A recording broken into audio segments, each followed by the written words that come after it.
Assalamualaikum warahmatullahi wabarakatuh.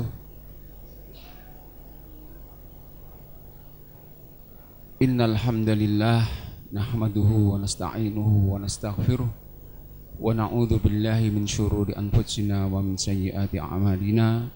May yahdihillahu fala mudhillalah wa may yudlilhu falan tajida lahu waliyyan mursyida.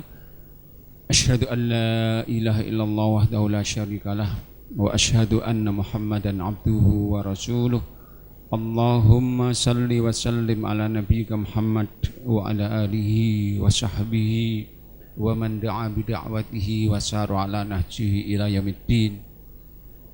Amma ba'du, fa yaqulu subhanahu wa ta'ala fi muhkami tanzilih, ya ayyuhalladzina amanu taqullaha wa qulu qawlan sadida yuslih lakum a'malakum wa yaghfir lakum dhunubakum wa may yuti'illaha wa rasulahu faqad faza fawzan 'azima. Hadirin sekalian, alhamdulillah kembali Allah berkenan untuk menyatukan kita di majelis taklim yang mulia ini. Tentunya kita senantiasa berharap mudah-mudahan Allah berkenan untuk meridhoi dan berkenan untuk mencatat langkah dan upaya kita ini sebagai bagian dari ibadah kita yang mudah-mudahan nantinya menjadi aset kita yang akan menambah beratnya timbangan kebaikan kita di hari kiamat nanti. Allahumma amin.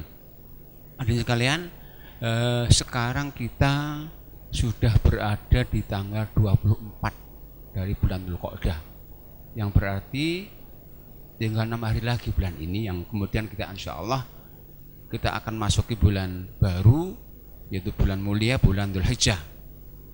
Bulan Dzulhijjah ini sebagai mengetahui adalah merupakan salah satu dari 4 bulan mulia.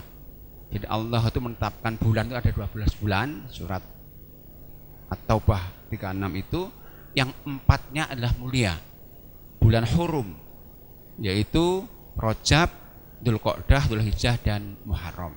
Nah, Dzulhijjah sebagai salah satu bulan mulia ini adalah bulan di mana Allah banyak memberikan hal-hal yang istimewa sekali. Di antaranya Allah tetapkan satu ibadah wajib yang enggak Allah tetapkan bulan yang lain.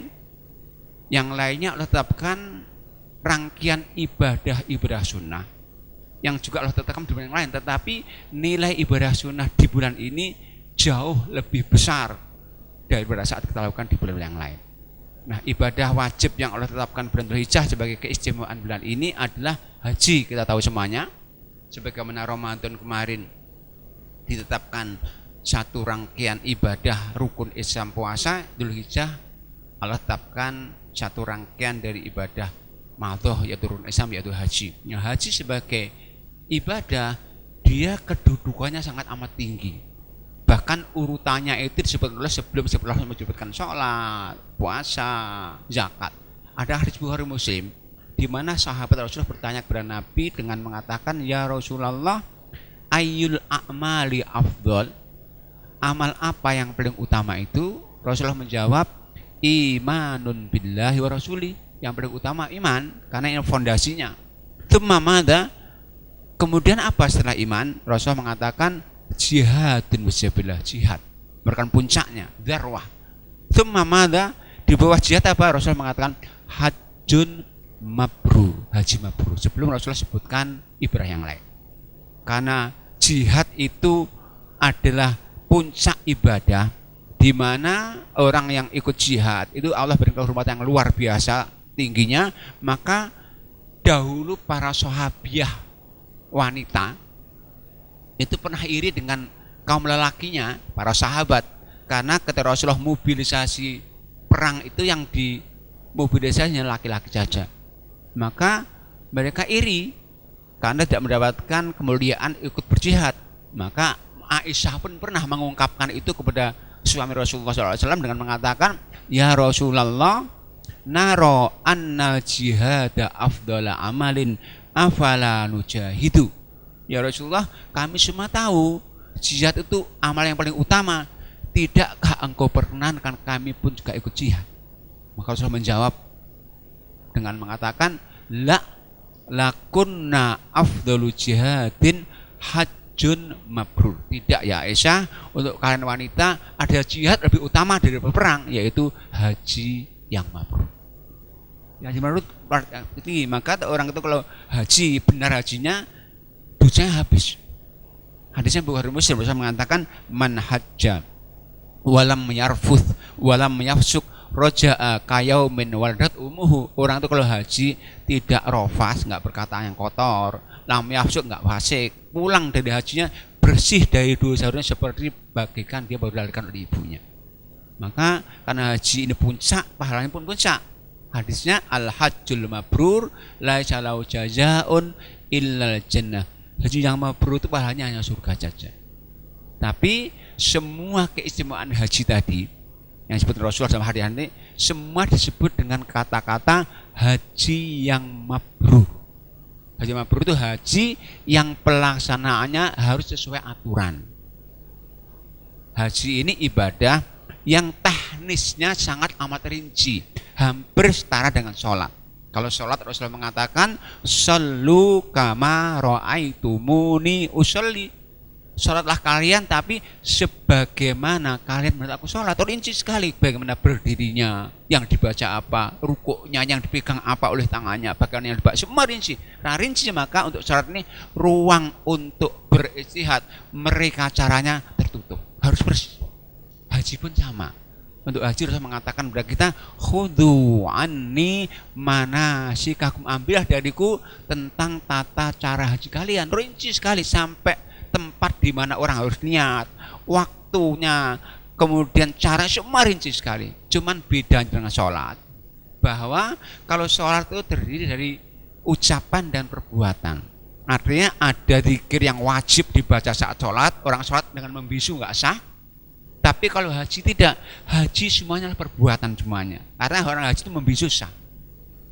Maka ketika Rasulullah haji itu ada seorang wanita haji bersama beliau Rasulullah dengan menggendong putranya masih kecil dan bertanya, ya Rasulullah, alihada hajjun, apakah anak yang aku gendong dapat pahala haji? Rasul menjawab, na'am walaki ajun, iya dia dapat pahala haji dan engkau pun akan dapat pahala. Kenapa? Dia ikut ibunya bersama Rasul, gerakannya sama, waktu sama, akan dapat pahala haji. Maka itu kalau kita itu mau haji umroh, itu kita harus pastikan sebelum haji umroh tahu manasiknya. Mestinya kita juga di sini juga mesti ajar manasik itu, tata cara pelaksanaan itu. Karena salah akan salah. Dan karena itu, karena hajinya perbuatan saja, maka kalau kita haji umroh yang sering dibagikan doa-doa itu, putaran pertama tawaf ini itu tidak perlu concern kita. Jangan sampai kita justru melupakan rukunnya sementara kita konsentrasi pada hal yang tidak ada sunnahnya. Kenapa? Sering orang terjebak pada doa-doanya, sehingga pada saat tawaf putaran pertama buka lembar karena nggak hafal, karena banyak itu putaran pertama buka ini, baca ini, kedua buka lagi, akhirnya hitungannya lupa malahan. Dia itu putaran pertama, kedua, ketiga apa buka, ini terbuka lagi. Padahal kalau dia nggak baca doa sah, sementara kalau salah putaran salah. Nah, doa haji umroh itu hanya sunnah saja, itu pun nggak banyak. Untuk tawaf misalnya doa sunnahnya hanya Rabbana atina fid dunya, kita semua udah hafal itu. Itu haji. Itu. Kedua, istimewanya bulan Dzulhijjah yang enggak terdapat di yang lain, bahwa di Dzulhijjah ini ditetapkan bahwa tanggal 1 sampai 10 awal Dzulhijjah itu hari-hari terbaik sepanjang tahun. Semua amal ibadah apa saja nilainya lebih baik dari jihad. Ada hadis Bukhari, Tirmidzi, Abu Dawud, Rasulullah mengatakan begini, ma min ayyamin al amalu sholihu fiha ahabbu ilallah min hadil ayyam. Tidak ada hari-hari jika amal-amal soleh yang dikerjakan di hari-hari itu yang lebih dicintai Allah SWT daripada amal-amal soleh yang dikerjakan di 10 awal Dzulhijjah.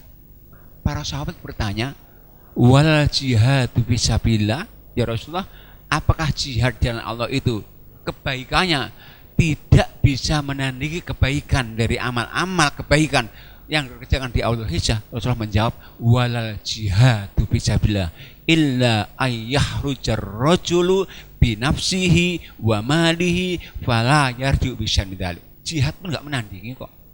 Kecuali apa seorang itu jihadnya dia ikut jihad, hartanya semua dipakai untuk biayanya, dia gur hartanya habis, itu saja. Maka itu amal soleh apa saja kita siapkan ini. Kalau di Ramadan kemarin kita gegap gempita untuk menyambutnya dan mereka persiapan Ramadan, misalnya Dzulhijjah lebih. Karena apa? Ibadah istimewa lebih banyak di Dzulhijjah daripada Ramadan. Lebih banyak. Maka kalau di Ramadan itu kan istimewanya kan puasa, Lailatul Qadar. Ini semua amal ibadah apa saja nilainya lebih dari jihad, padahal jihad itu puncak. Maka itu siapkan apa amal yang bisa kerjakan di Dzulhijjah itu 1-10. Pertama adalah puasa sunnah mulai tanggal 1 sampai 9. Jadi dikatakan oleh istri Rasulullah, karena Rasulullah SAW yasumu tis'adzil hajjati wa yauma asyura wa thalathata ayyam min syahr. Rasulullah itu biasa puasa 9 hari awal Hijjah, puasa tanggal 10 Muharram, dan puasa 3 hari setiap bulan. Maka semua imam madhab Maliki, Syafi'i, Hambali, Dzahiri semuanya menyunahkan puasa 1-9 ini. Boleh kita ambil semuanya, boleh 9-nya saja, boleh 9, 1, 3 atau 4. Apalagi kalau Dzulhijjah ini tidak ada puasa Ayyamul Bid. Karena nanti ada hari tasyrik haram puasa. Nah, untuk puasa 3 hari setiap bulan itu kita bebas milih waktunya. Bisa di awalnya, bisa di tengahnya, Ayyamul Bid, atau di akhirnya. Maka karena Dzulhijjah ini tidak ada Ayyamul Bidnya, maka puasa 3 bulannya kita gantikan di awal nanti. Yang penting urutan 1, 2, 3 itu nilainya itu menggantikan puasa 3 hari setiap bulannya dan nilai lebih daripada jihad. Itu pertama puasa. Yang kedua, yang istimewa juga harus kita lakukan di awal Dzulhijjah ini, yaitu kita membaca takbir. Jadi karena ini istimewa, kalau takbir di Idul Fitri kita sunnah mengangkat suara membaca takbir itu hanya di malam hari raya Idul Fitri sampai imam datang untuk sholat Id. Tapi untuk Idul Adha sudah disunahkan menyegerakan untuk membaca takbir dengan keras sejak 1 Dzulhijjah, bahkan nanti memanjang sampai 3 Dzulhijjah. Ada hadis Bukhari menyebutkan bahwa Abdullah bin Umar bin Khattab dan Abu Hurairah pada setiap masuk Dzulhijjah awalnya sudah keliling Madinah, masuk pasar, takbir keras, semua yang pasar ikut takbir bersamanya. Umar itu sampai buat kemah sendiri untuk takbir ini, yang dengar langsung ikut takbir bersama. Itu sejak 1 Dzulhijjah nanti. Nilainya lebih baik dari jihad. Namun untuk takbir ini ada 2 macam. Pertama namanya takbir mutlak, yang kedua takbir muqayyad. Takbir mutlak itu artinya apa? Takbir yang boleh kita suarakan dengan keras, dengan tidak terikat waktu kapan saja, pagi, siang, duha, malam, silakan. Itu muqayyad. Itu sejak awal Dzulhijjah. Tapi ada takbir muqayyad, takbir yang ditetapkan untuk dibaca waktu tertentu, yaitu ba'da sholat fardu. Ini takbir muqayyad. Itu kapan? Mulai subuh tanggal 9 Dzulhijjah. Jadi nanti tanggal 9 Dzulhijjah subuh langsung takbir, ba'da subuh, ba'da duhur, ba'da asar, ba'da maghrib, ba'da isya. Nanti sampai tanggal 13. Itu muqayyadnya. Itu setelah tanggal 9 itu nanti takbirnya akan nanti muqayyad, ba'da sholat fardu saja. Ini sekali lagi nilainya lebih dari jihad. Yang lainnya apa? Yang lainnya silahkan semuanya. Tasbih, tahlil, baca Quran, infak, sedekah, semua ibadah ini kalau kita kerjakan di Dzulhijjah itu nilainya lebih daripada jihad. Maka mestinya kalau kita terbiasa baca Quran di hari-hari biasa hanya 1 juz 1 hari, Dzulhijjah lipatkan. Kita bisa sedekah setiap hari di lain Dzulhijjah mungkin 10.000, 5.000, 1.000, lipatkan. Nilainya lebih. Ini 1 awal, tinggal 6 hari lagi sampai 10 hari nanti. Itu ibadah istimewa di Dzulhijjah.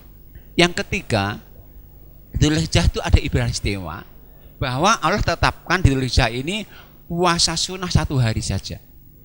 Yang puasa ini fungsinya bisa menghapus dosa 2 tahun. 1 tahun sebelumnya, 1 tahun yang akan datang belum kita kerjakan. Namanya puasa Arafah. Hadisnya Muslim, Rasul mengatakan, "Shaumu yaumi Arafah yukaffirus sanataini qablaha wa ba'da." Puasa hari Arafah itu bisa menghapus dosa 2 tahun, tahun yang lalu setahun, tahun yang akan datang setahun. Nah, namun perlu kita ketahui jamaah sekalian, puasa Arafah ini adalah puasa yang tidak ada kaitannya dengan peristiwa wukuf. Kenapa? Ada banyak alasan. Yang pertama, puasa Arafah itu sudah disunnahkan Rasulullah semenjak tahun 2 Hijrah. Sementara haji yang ada wukuf itu baru diwajibkan tahun 6 Hijrah. Rasulullah hajinya tahun 10 Hijrah. Artinya Rasulullah telah puasa, namanya puasa Arafah sebelum ada orang wukuf, nggak ada kaitannya. Karena itu nanti kalau mudah-mudahan tidak di Mekah ada perang, haji nggak ada, kita tetap puasa. Kapan? Tanggal 9 Dzulhijjah, bukan saat ada wukuf. Kalau kita ngandalkan wukuf nanti kita nggak puasa karena nggak ada wukuf saat itu.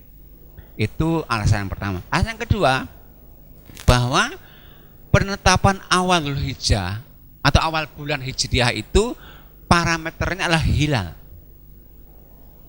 Hadis. Nggak ada sunnahnya, nggak ada Qur'annya. Artinya apa? Penetapan bulan itu ijtihad ulama murni. Nggak ada Qur'annya, sunnah. Karena ijtihad ulama, maka hasil ijtihad itu bisa beda-beda. Dalam sejarah Islam, penetapan bulan itu merupakan hak negara. Maka setiap negara itu kalau dalam sejarah Islam, lemah falsafah nggak ada berbeda satu negara. Tapi ada negara lain beda-beda. Zaman sahabat itu antara Madinah beda dengan Syam. Zaman Ibnu Abbas di Madinah itu puasa Ramadan hari Sabtu, di Syam hari Jumat, dan itu yang sunnah kata Ibnu Abbas begitu. Maka nanti juga bisa beda. Bisa jadi Indonesia dengan Saudi bisa lebih awal Saudi. Saudi dengan negara sebelah baratnya lebih awal karena parameter hilal dari barat. Nah, kalau misalnya ada perbedaan di Saudi tanggal 1 hari ini, di negara sebelah barat Saudi berarti kemarin. Sehingga kalau Saudi tanggal 9 Dzulhijjah saat wukuf, berarti sebelah negara barat tanggal 10. Tanggal 10 itu hari raya, haram puasa. Nggak boleh puasa tanggal 10 itu. Maka kita nanti puasa Arafah juga sama. Nggak perlu tanya apa udah wukuf atau belum. Harus kita pastikan kita tanggal 9 atau belum. Karena apa? Setiap muslim itu terikat ibadah dengan waktu di mana dia tinggal. Sehingga kalau kita itu di Surabaya sini, maghrib kita tidak menunggu, maka sudah adzan atau belum. Sama kalau kita nanti mungkin ke Mekah waktu Ramadan, waktu puasa di Mekah, kita bukanya nggak nunggu Sidoarjo sudah maghrib belum tidak. Sama nanti Dzulhijjah sama, puasa kita nggak menunggu jana wukuf, aman tanggal 9 Dzulhijjah itu ada di Indonesia. Itu alasannya. Alasan yang terakhir, kenapa puasa ini nggak kaitan dengan wukuf? Dalam bahasa Arab itu dibedakan antara Arafah dengan Arafat. Nah, puasa ini semua hadis menyebutkan saumu yaumul Arafah. Jadi ain ra fa langsung gandengan tak. Arafah pendek. Nah, kalau Arafah pendek itu dalam bahasa Arab artinya tanggal 9 Dzulhijjah. Tapi kalau tempat di mana itu ada padang orang wukuf itu Arafat pakai panjang. Maka kalau saudara sekalian, jamaah sekalian datang ke Mekah sana, kok kemudian jalan-jalan ada petunjuk di itu, nggak ada Arafah, nggak, cuma Arafat. Karena padang itu namanya Arafat, bukan Arafah. Kalau Arafah itu tanggal 9 Dzulhijjah. Itu puasa. Maka nanti kita puasa ini kita nunggu penetapan negara kita kapan Dzulhijjahnya, yang insya Allah kalau nggak ada perbedaan nanti puasa Arafah ini jatuhnya di Indonesia tanggal 11 dari September, bulan September. Tanggal 11 bulan September. Itu puasa Arafah jangan diabaikan karena menghapus dosa 2 tahun. Kalau puasa Ramadan itu hanya menghapus yang lalu loh dosanya kita. Ramadan itu, tapi puasa ini menghapus dosa yang akan datang ya. Pentingnya puasa Arafah ini. Ini ibadah istimewa di bulan, nggak ada dari bulan yang lain. Yang lainnya, di Idul Hijjah ini ada satu keistimewaan bahwa di hari raya di Idul Adha ini ada hari raya namanya hari raya Idul Adha. Jadi Rasulullah ketika hijrah ke Madinah dahulu, Rasulullah mendapati orang Madinah sedang mempunyai 2 hari raya. Hari raya itu apa? Hari raya itu hari bersenang-senang, hari makan-makan, hari minum-minum. Maka Rasulullah datang mengatakan, wahai penduduk Madinah, Allah telah menggantikan untuk kalian, untuk kita umat Islam, 2 hari raya Islam yang lebih mulia, yaitu Idul Fitri di 1 Syawal, Idul Adha di 10 Dzulhijjah. Dan Rasulullah mengatakan, inna a'zamal ayyami indallahi yaumun nahri, sesungguhnya hari termulia itu bagi Allah ada hari raya Idul Adha. Maka kalau kita bandingkan 2 hari Idul Fitri, Idul Adha lebih mulia. Kenapa? Karena Rasul mengatakan, maka itu kenyataannya hari raya itu kan hari di mana kita sudah bersenang-senang, makan minum. Nah, untuk Idul Fitri itu kita boleh bersenang-senangnya, cutinya nggak puasa 1 hari saja. Kemarinnya kita tadi dengan puasa Ramadan, besoknya sudah boleh puasa Syawal. Tapi Idul Adha, Idul Hijjah, kita wajib cutinya itu 4 hari. Tanggal 10-nya haram puasa, 11-nya harus makan minum, 12-nya, 13-nya. Maka cuti hari raya itu karena lebih mulia ini. Tapi di Indonesia tidak demikian adanya. Cuti Idul Adha lebih kecil dari Idul Fitri, ya. Kita kan kalau Idul Fitri kan cutinya lebih panjang. Idul Adha sedikit, sampai beberapa hari Idul Fitri itu. Nah, akhirnya apa? Karena kita ikut model yang demikian ini, kalau pulang kita kena macet kita. Coba kita cutinya Idul Adha nggak macet, insya Allah itu. Nah, itu Adha ini. Di Idul Adha ini ada sunnah ibadah, namanya sholat id.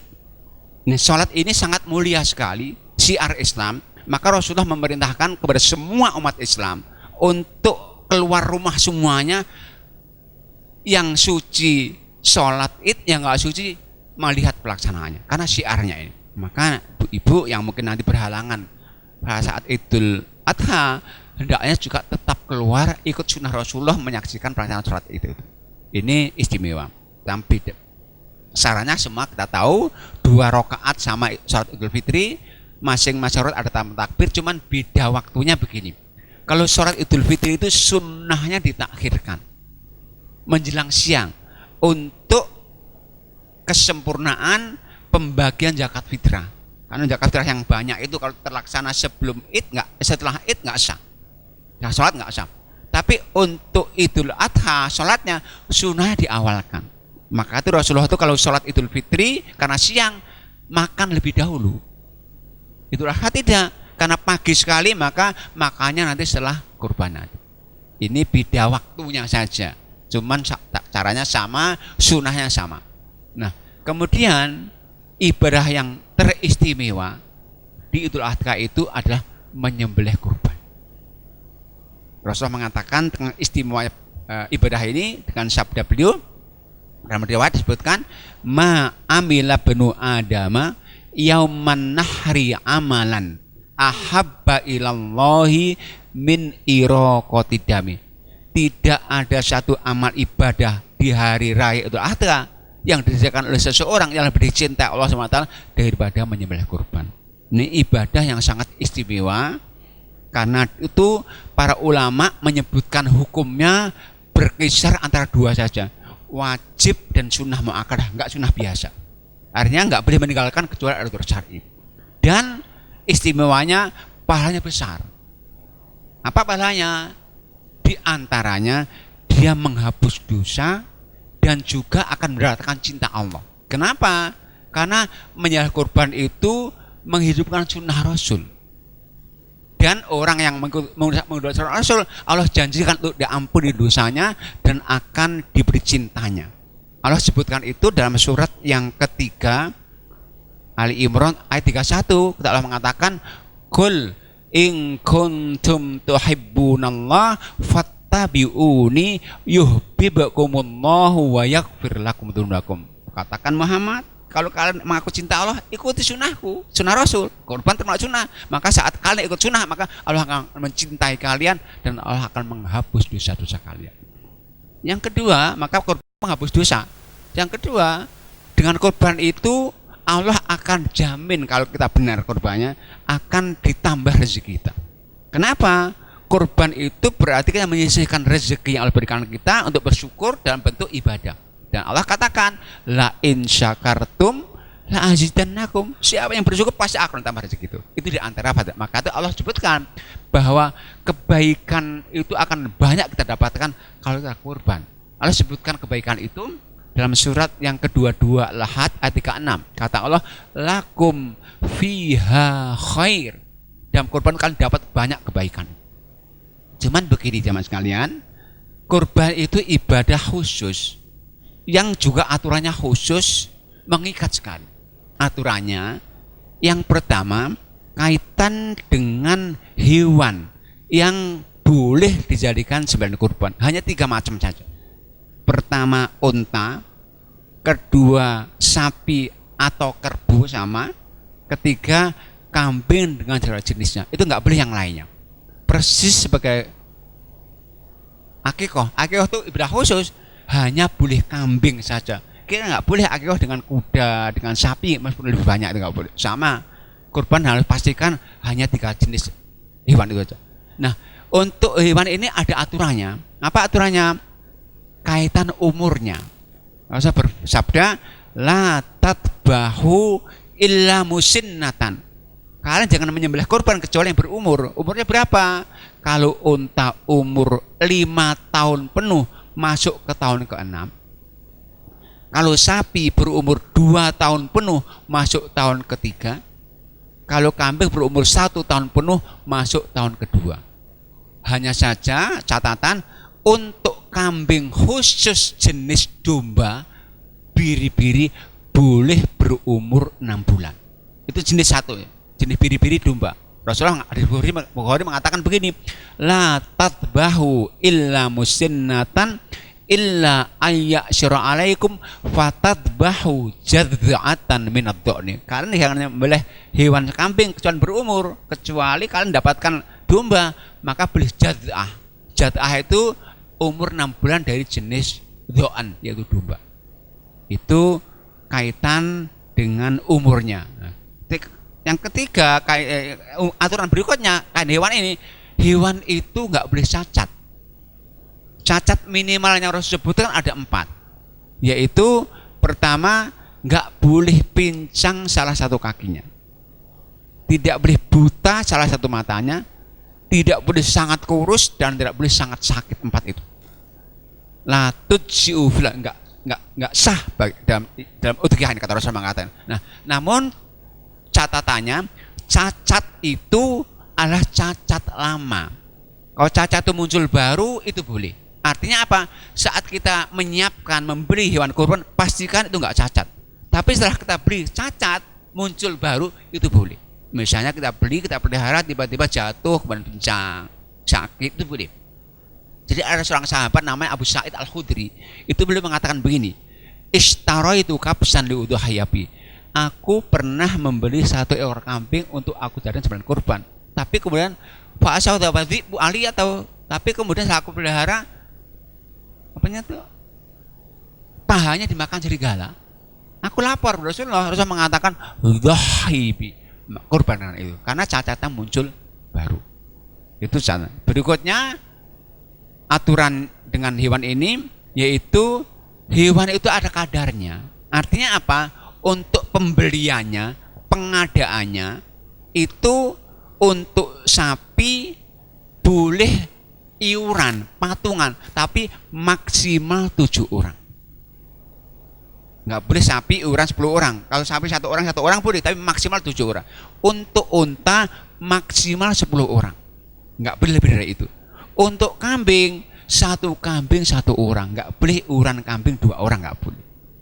Maka yang dilakukan anak-anak kita, adik-adik kita yang di sekolah ditariki 100.000 itu bukan kurban, itu latihan kurban. Nilainya baik, sedekah atau infak. Nah, untuk pengadaannya. Tapi setelah orang membeli 1 ekor kambing, 1/7 ekor sapi, 1/10 ekor unta, maka kurbannya, sunnahnya atas nama diri dan keluarganya. Jadi misalnya saya beli 1 ekor kambing atau ikut patungan 1/7 ekor sapi, maka ini niat saya atas nama saya dan keluarga saya. Siapa itu keluarga itu? Yaitu yang dapat tanggung jawabnya bapak ibunya, termasuk bapak yang sudah meninggal, istrinya, anak-anaknya, semua dapat pahala. Jadi Kalau memang hanya memiliki 1 ekor kambing, 1/7 ekor sapi, jangan gantian. Tahun ini bapaknya, tahun depan ibunya, tahun depan anaknya. Kalau gantian nanti ya kalau tahun depan ada rezeki, nggak dapat pahala. Tapi kalau setiap tahun ada 1 orang atas nama, semua dapat pahala langsung. Sama misalnya kita 1 bulan, bulan ini 1 keluarga 6 orang misalnya, memiliki 6 ekor kambing nggak apa-apa. Nah, tapi niatnya sama, atas nama diri dan keluarga, semua dapat pahala yang sama, double-double nanti, nggak gantian. Ini sunnahnya dalam kurban, yaitu atas nama diri dan keluarganya. Itu kaitan dengan kadar dari hewan tadi. Berikutnya, tadi syarat pertama hewan, aturannya begitu. Yang kedua, syarat sahnya kurban itu waktu, bahwa waktu penyembelihan itu hanya 4 hari. Tanggal 10 mulai sahnya setelah sholat id, tanggal 11, tanggal 12, 13 sebelum maghrib. Jadi 4 hari. Tanggal 10-nya setelah sholat id, 11, 12, 13 sebelum maghrib. Itu penyembelihannya. Sembelih di luar itu nggak sah. Sebelum sholat id sembelih nggak sah. Setelah tanggal 12 nggak sah. Tapi untuk distribusinya, pembagiannya boleh. Besok, lusa, sepekan lagi boleh. Yang penting siarnya penyembelihannya itu. Waktunya untuk distribusinya boleh besok lusa, besok bahkan sebulan lagi pun boleh.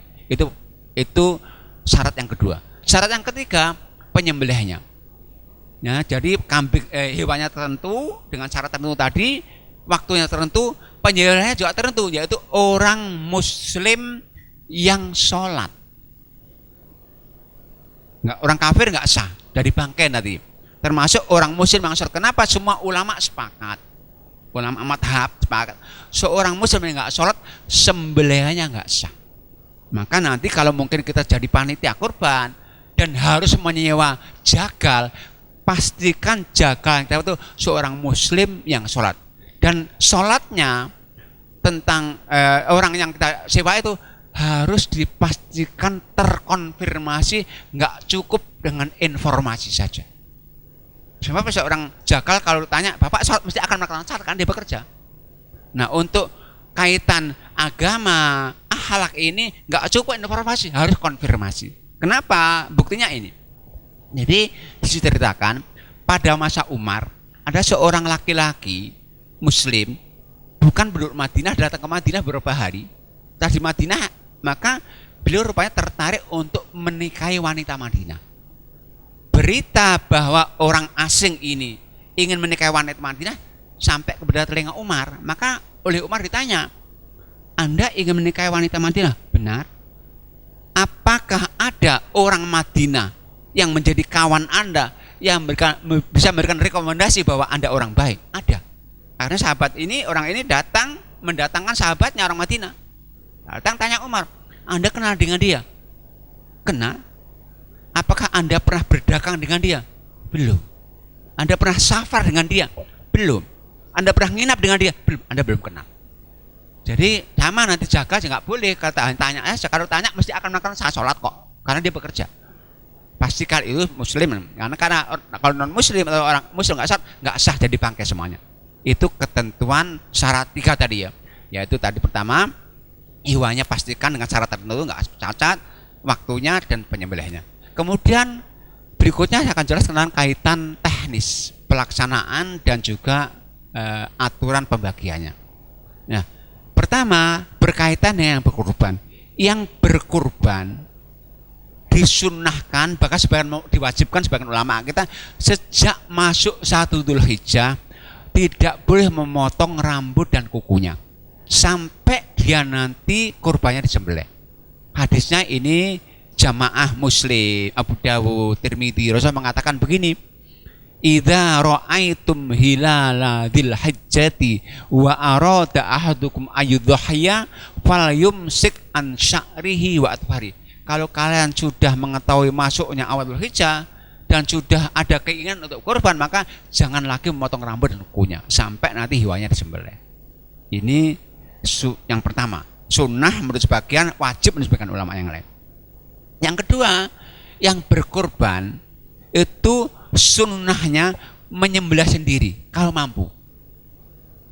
Rasulullah pernah kurban 2 ekor kambing disembelih sendiri. Rasulullah pernah berkorban dengan 100 ekor unta, yang 60 ekor disembelih sendiri, yang sisanya disembelih oleh Ali. Tapi kalau tidak mampu, tidak tega, boleh mewakilkan. Tapi kalau mewakilkan, sunnahnya menyaksikan. Ya, Rasulullah mengatakan kepada putrinya Fatimah, kata kurban, ya Fatimah tuh kumi fasyati, apa, bangkit dan saksikan.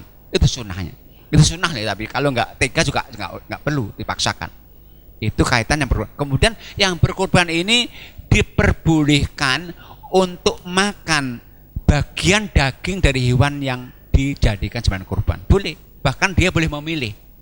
Misalnya seorang kurban titip ke panitia, saya titip kurban ini 1 kambing, tapi saya pesan pahanya, maka harus pastikan panitia harus menyisakan kambing apa itu paha yang dipesan oleh kurban untuk diberikan pada yang kurban, yang berhak.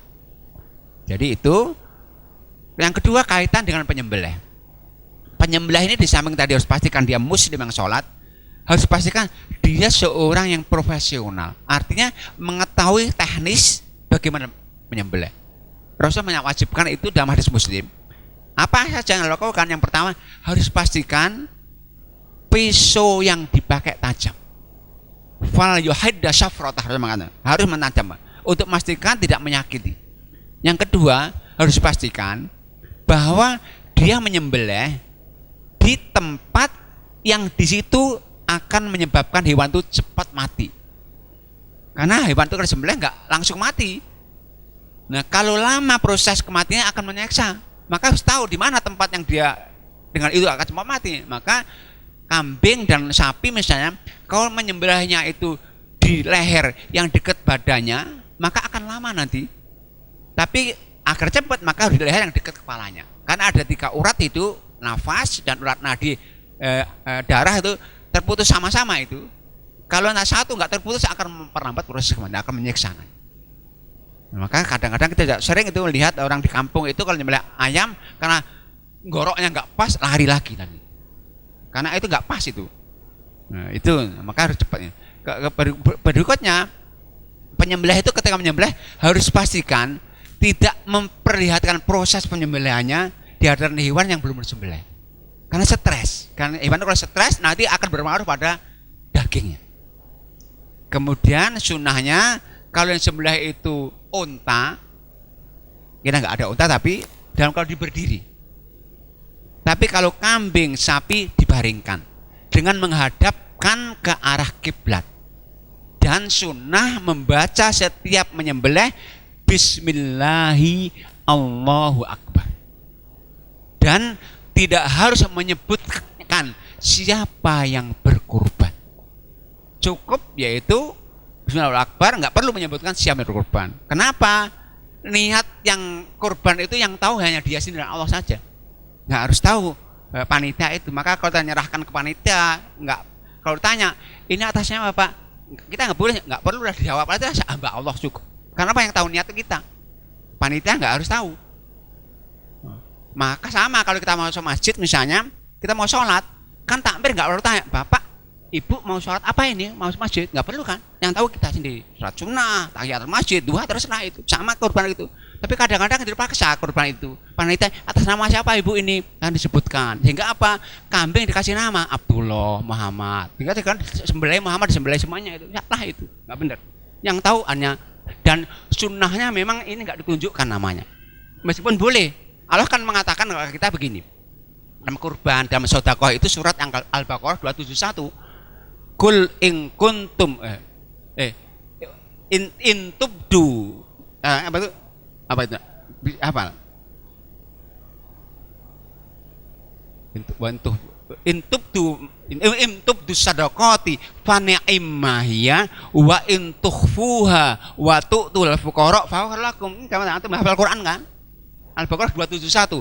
In tubdus sadaqati fa ni'mahiya wa in tukhfuha wa tu'tul fuqara. Kalau engkau beritakan boleh kok, tapi rawan riya itu. Tapi kalau engkau sembunyikan itu lebih baik. Maka kalau menyerahkan Abdullah saja, hamba Allah saja, tentang kita niatkan untuk siapa kita yang tahu. Nah, itu penyembelihnya nggak perlu tahu. Bismillah apa? Itu penyembelihnya. Kemudian berikutnya penyembelih juga dipastikan penyembelih ini tidak boleh motong hewan yang sembelih itu sebelum dipastikan itu mati. Karena ini hewan itu kan nggak mati langsung, jangan sampai masih berkedip dipotong-potong, akan jadi bangkai. Rasul mengatakan begini, makutia minal bahimati wa yahayatun famata. Daging yang dipotong hewan belum mati hewan itu maka jadi bangkai semuanya.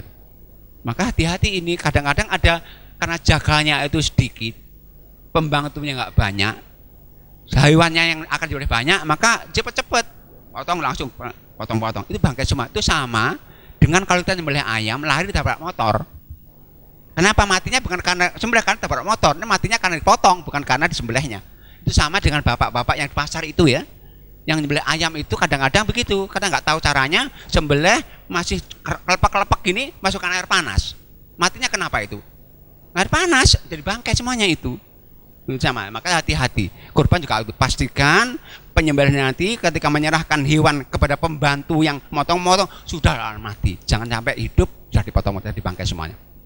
Nah, itu kaitan dengan penyembelihnya.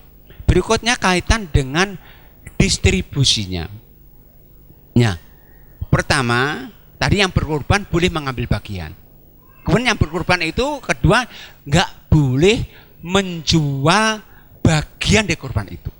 Rasulullah mengatakan man ba'a jilda udhiyatihi fala udhiyatalahu. Seorang yang menjual kulit hewannya nggak sah kurbannya. Nah, panitia itu sebagai wakil pengkorban, dia nggak boleh menjual karena dia pak wakil harus melakukan sebagaimana kalau pengkorban nggak boleh, dia nggak boleh. Tetapi kalau sudah dibagi-bagikan, maka yang mendapatkan bagian boleh menjualnya, kan haknya. Misalnya saya dapat 0,5 kilo misalnya, saya terima, saya sate, saya jual boleh, itu kan hak saya. Tapi panitia belum membagikan nggak boleh. Maka nanti kalau ada bagian dari hewan nggak terbagikan, ada kulit, kaki, kepala, kan cari dari problem ini. Maka panitia itu mestinya profesional. Panitia itu beli gaji loh ya, sama ambil zakat. Maka kalau nanti kita jadi panitia, itu boleh kita nanti setiap ada orang setor hewan minta biaya operasional. Untuk kambing 350, untuk sapi 500. Nanti biaya ini untuk nanti termasuk untuk gaji panitianya tadi. Jangan sampai panitia mengambil untuk bagian untuk sebagai ongkos dia, nggak boleh. Maka itu nanti panitia profesional. Di antaranya apa? Mestinya panitia kurban sama zakat itu mengetahui, mendata siapa kira-kira orang-orang yang nanti berhak untuk mendapatkan bagian ini. Didata semuanya.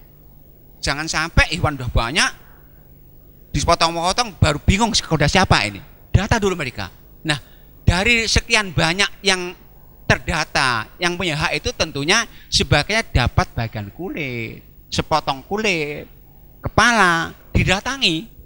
Bapak, ibu kebetulan sebagian dari bagian ibu ada 1/4 kulit kambing ini. Gimana bapak, ibu, saya datangkan, saya antarkan kulit atau kami jualkan, rata-rata jualkan. Sehingga apa? Panitia menjualnya sebagai wakil dari yang berhak, bukan menjual punyaan korbannya, jadi mewakili dari yang, maka itu boleh nanti setelah kita jual diantarkan kepada mereka yang berhak. Itu hasil kulit bapak sudah jatuhkan, ini hasil penjualannya itu, jadi nggak boleh menjualnya. Maka Ali mengatakan begini, jadi bagian dari korban ini nggak boleh untuk biaya operasional. Kalau Allah mengatakan tentang aturan distribusi begini, surat yang kedua-dua Al-Had ayat 36, kata Allah, fa idza wajabat junubuha fakulu minha wa at'imu alqani awal mu'tar. Kalau hewan yang sembelih sudah mati, maka Allah fakulu minha, makan kalian. Lainnya apa? At'imu, bagikan dalam bentuk makan kepada orang yang bisa makan. Jadi yang menerima itu harus orang yang bisa makan. Nah, kira-kira masjid bisa makan nggak masjid itu? Nggak bisa. Lembaga bisa makan nggak bisa. Maka nggak boleh untuk nanti kita jual untuk kas masjid, nggak boleh, karena penerimanya harus orang yang bisa makan. Nah, kan nanti kalau ada mungkin kelebihan yang terjual karena nggak ada untuk wakil, itu nggak boleh masukkan operasional atau untuk kas masjid. Ali dalam hadis Bukhari mengatakan begini, amaroni Rasulullah sallallahu alaihi wasallam an aku ma'ala butnihi. Aku pernah perintah Rasulullah untuk mengelola hewan kurbannya, 1 ekor unta ini. Wa an uqassima.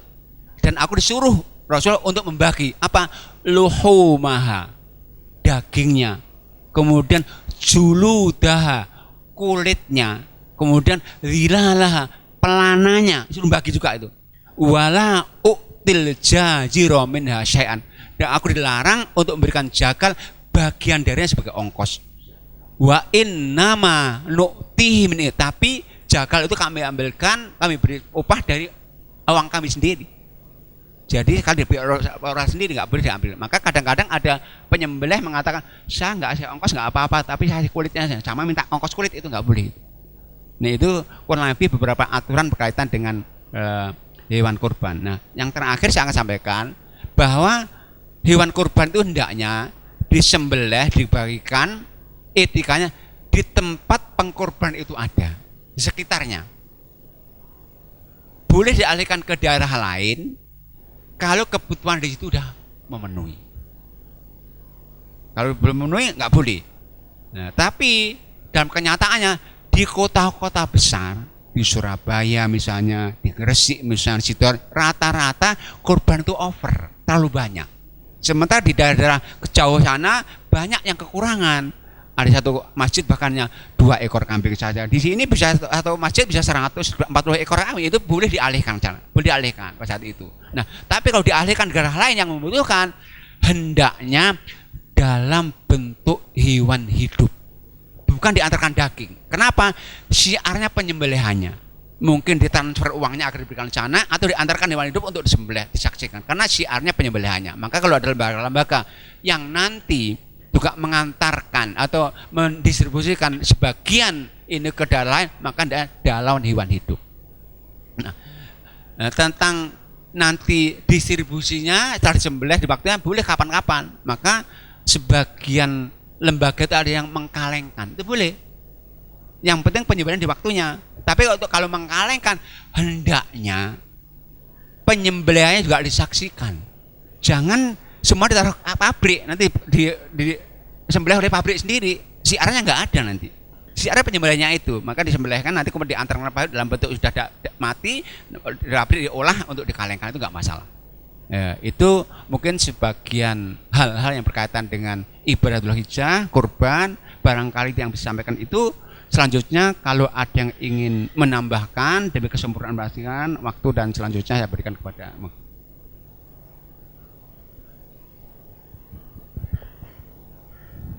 Selanjutnya sesi tanya jawab. Kami persilakan kepada para hadirin jamaah Nurul Hayat. Bapak atau Ibu, dipersilakan.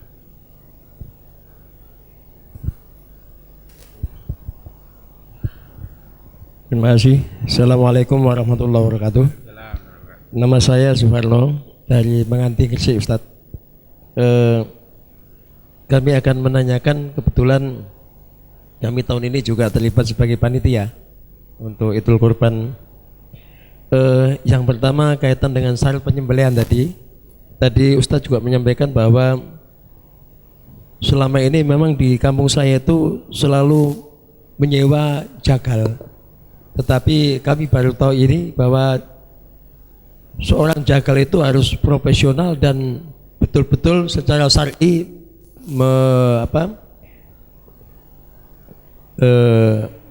di samping profesional juga sesuai dengan syar'i. Yang kami tanyakan, kalau tadi sebutkan dia harus seorang muslim dan harus melakukan sholat.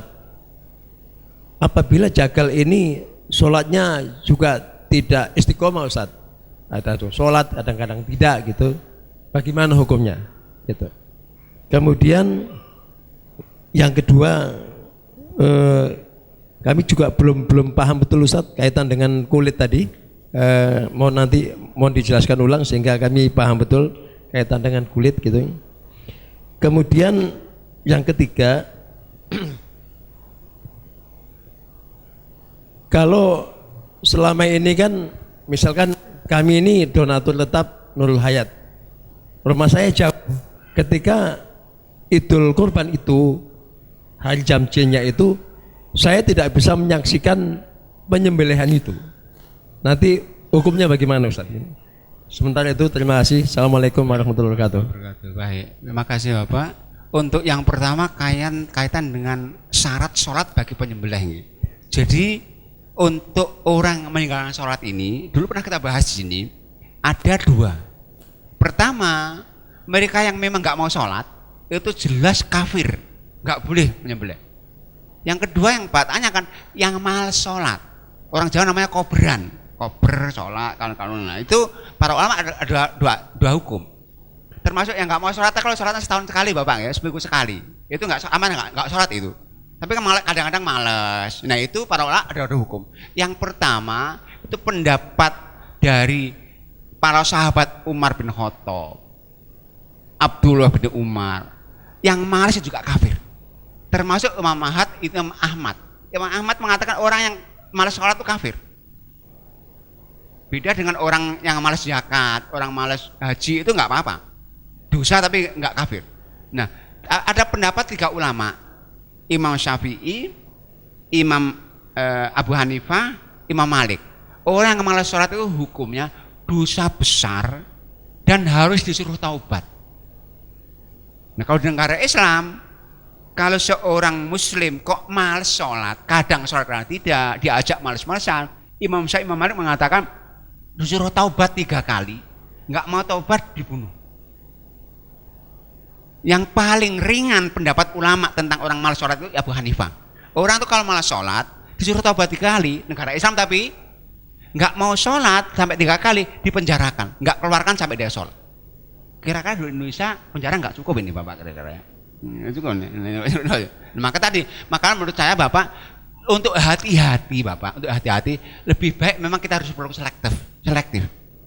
Cari yang ya istiqomah lah sholatnya, hati-hati untuk kehati-hatian kita. Nah, tanya bertangganya nanti apa sholatnya itu pertama. Yang kedua problematika kulit Bapak ya. Memang kulitnya sering jadi problem memang di kita. Karena sering kulit itu sudah dirubuti pedagang kulit kita. Nah, untuk kulit sekali lagi Rasul mengatakan hadisnya begini, man ba'a jilda udhiyatihi fala udhiyatal, barang yang menjual kulit hewannya nggak sah kurbannya. Nah, sebagai panitia, sebagai wakil kurban sama nggak boleh menjual. Nah, dia boleh menjual panitia tapi mewakili yang berhak. Jadi kalau saya berhak tadi kalau saya dapat kiriman 1,5 kilo kambing, saya sate, saya jual boleh, itu hak saya. Maka panitia itu kalau menjualnya wakil dari yang berhak. Maka mestinya kalau panitia itu profesional dan banyak, misalnya kita ada di Surabaya itu beberapa, sekarang udah kerja panitia itu mendata siapa mereka yang berhak. Nah, dari sekian data yang ada itu, di antara yang berhak itu ada yang dapat bagian kulit, nanti didatangi, Bapak nanti bagian kulit ini gimana ini Bapak, kami antarkan atau kami jualkan. Rata-rata jualkan karena mereka nggak mau kulit. Nah, artinya dia mewakili yang berhak. Tapi kalau mungkin panitianya nggak cukup kapasitasnya karena kurang, maka nanti sekali lagi saya menurut saya boleh menjual tapi sebagai wakil pemiliknya. Maka serahkan lagi orang-orang yang berhak, nanti orang miskin yang berhak itu serahkan lagi, bukan untuk biaya profesional atau bukan untuk kas masjid. Yang ketiga, saya katakan sunnah bagi yang kurban untuk menyaksikan pelaksanaannya. Tapi dalam Islam orang itu boleh bahkan sunnah meninggalkan sunnah kalau untuk kepentingan yang lebih banyak. Contohnya, contoh bukan kurban. Orang itu tawaf Bapak ini, sunnahnya setiap melewati hajarat mencium. Itu sunnah loh itu. Tetapi dalam kondisi seperti sekarang, orang kalau mencium hajarat akan merusak tatanan, menyakiti orang lain. Kita harus meninggalkan sunnah itu untuk kepentingan orang banyak. Sama tadi, karena di Surabaya udah banyak kurbannya, akhirnya kita alihkan ke lain, untuk menyaksikan sulit kita. Nggak apa-apa, nggak menyaksikan, tapi untuk kepentingan orang banyak itu nggak apa-apa, nggak menyaksikan. Itu Bapak ya. Baik. Ada yang lain mungkin? Ya, Assalamualaikum warahmatullahi wabarakatuh. Masih berkaitan dengan kulit dan kepala ini. Untuk mempermudah panitia, bolehkah kita kemudian menunjuk di antara panitia itu, nanti kamu saya kasih kepala sapi ini, tapi bukan untuk kamu, nanti mungkin bisa dijual lagi gitu, untuk mensiasati, mempermudah penjualan kulit dan kepala. Yang pertama. Kemudian yang setelah uangnya terkumpul, itu untuk apa? Maksudnya dibelikan daging untuk dibagi bersama dengan korban itu, atau dikemanakan uang penjualan itu, Ustaz? Turun. Baik. Jadi yang pertama tadi rekayasa Bapak. Dalam Islam rekayasa hukum itu nggak boleh. Di rekayasa hukum dalam Islam nggak boleh. Ya contoh mudah begini saya katakan. Jadi misalnya begini, ada orang tua nggak punya anak kecuali perempuan. Kalau orang itu kalau nggak punya anak laki-laki kan warisnya ke samping-samping. Nah, dia agar nanti nggak ke samping, sekarang aja serahkanlah kepada anak saya semuanya. Nggak boleh rekayasa hukum. Sama ada orang baru nikah Ramadan ini, agar halal safar aja lah, kita safar aja lah. Nggak boleh rekayasa hukum. Sama tadi, agar kulit nanti tak salahkan kamu, tapi syaratnya nanti dikembalikan lo ya, untuk masjid loh. Nggak boleh rekayasa hukum, itu nggak boleh. Yang kedua, sekali lagi, kalau kita nanti panitia menjual kulit, tapi wakil yang berhak harus kita serahkan kepada mereka.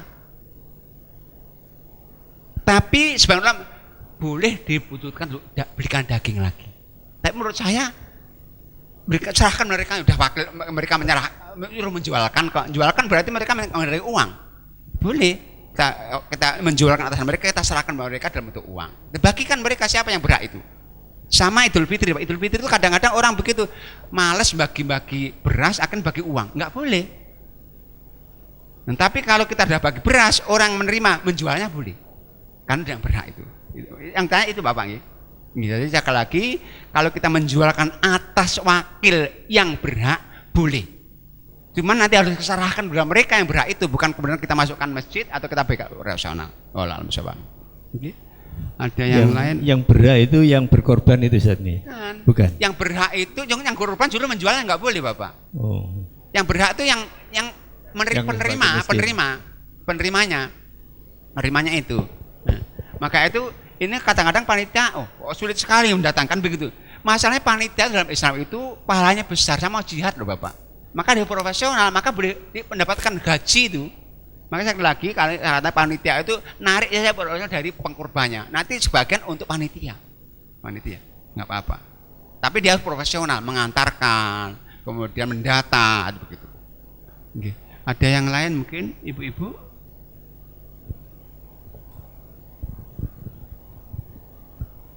Assalamualaikum Ustaz. Waalaikumsalam. Saya mau tanya, ada saudara yang mendapat info kalau sebelum diakikoh apa boleh mengeluarkan korban, Pak? Jazakallah khair. Baik. Jadi akikoh itu ibadah khusus yang dia adalah tanggung jawab orang tua untuk anak yang baru lahir. Jadi akikoh itu adalah ibadah yang merupakan tanggung jawab orang tua ke anak. Maka dalam Islam enggak ada sunnahnya akikoh diri sendiri. Rasulullah itu pernah diakikoh enggak pernah, dan enggak pernah akikoh diri sendiri. Korban, tapi Rasulullah korban berapa? 100 unta, 2 ekor kambing biasa. Maka kalau orang itu belum akikoh orang tuanya, enggak wajib akikoh diri, gugur dah. Orang tua enggak mampu gugur. Kecuali kalau saat korban itu, waktu korban kita punya anak. Berarti ada dua nih. Nah, kita duluan mana? Ya kalau kita punya 1 ekor kambing ya untuk akikoh saja enggak masalah. Nah, tapi kalau kita sendiri belum akikoh, enggak perlu akikoh diri sendiri, langsung korban saja. Karena enggak ada sunnahnya akikoh atas nama diri sendiri. Nggih, pola. Ada yang lain?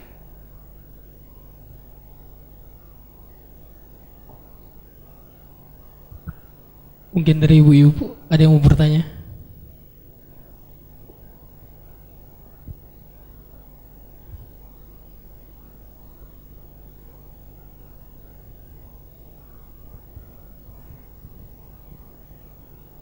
Dari bapak ada yang mau bertanya lagi? Nurul Hayat dikalengkan enggak ya? Enggak ya, langsung dibagikan ya. Enggak, beberapa lembaga itu dikalengkan. Dan saya melihat ada yang pembagiannya udah melewati Idul Kurban lagi loh. Mestinya enggak boleh. Jadi kaleng kan boleh diberikan kapan saja, tapi jangan sampai melewati itu kurban lagi. Karena apa? Sudah melewati batas maksimal nih. Sama dengan orang misalnya utang puasa Ramadan, Ramadan lagi belum utang itu nggak boleh. Kecuali ada urusannya. Kalau kurban ini mestinya enggak. Karena memang beberapa lembaga itu mengkalengkan karena begitu banyaknya, termasuk di Saudi.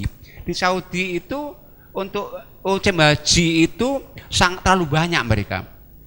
Untuk dimakan nggak akan habis, maka mereka dikalengkan, kemudian dibagikan, termasuk dikirimkan negara-negara yang butuh, Afrika, itu boleh. Tapi menurut saya jangan sampai melewati batas lagi.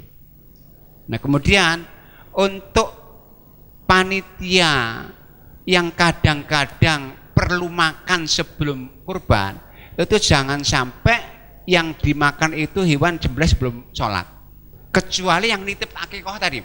Yang akikoh boleh sembelih pagi-pagi itu. Boleh nggak apa-apa, itu untuk makan sarapan nggak apa. Tapi kalau untuk kurbannya syaratnya harus disembelih setelah sholat id baru sah. Dia ada yang ingin menambahkan, ibu-ibu nggak ada?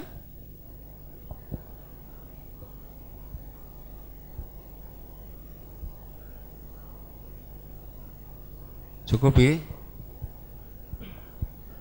Baik, kalau tidak ada yang bertanya, marilah kita tutup pengajian ini dengan membacakan doa yang akan dipimpin langsung oleh Al-Ustaz Agung Jayadi. Tafadhal. Baik. A'udzubillahi minasyaitonirrajim. Bismillahirrahmanirrahim. Alhamdulillahirabbil alamin. Hamdan yuwafi ni'amahu wa yukafi'u majidah. Ya Rabbana lakal hamdu kama yanbaghi li jalali wajhika wa adhimi sultanik. Allahumma salli wa sallim ala nabiyyika Muhammad wa ala alihi wa sahbihi wa sallim tasliman katsira. Rabbana dhalamna anfusana wa illam taghfir lana wa tarhamna lanakunanna minal khasirin. Rabbana ighfir lana wa li ikhwanina alladhina sabaquna bil iman wa la taj'al fi qulubina ghillan lil ladzina amanu rabbana innaka ra'ufur rahim. Allahumma a'inna wa la tu'in alaina wansurna wa la tansur alaina wamkur lana wa la tamkur alaina wahdina wa yassiril huda ilaina. Allahumma ansurna ala man bagha alaina. Allahumma ij'alna laka syakirin, laka rahibin, laka muti'in, ilaika mukhbitina awwabina munibin.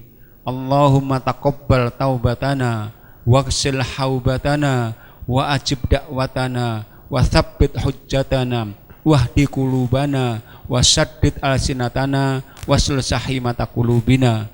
Allahumma a'inna ala dzikrika wa syukrika wa husni ibadatik. Allahumma qfina bihalalika an haramik wa aghrina bi fadlika amman siwak.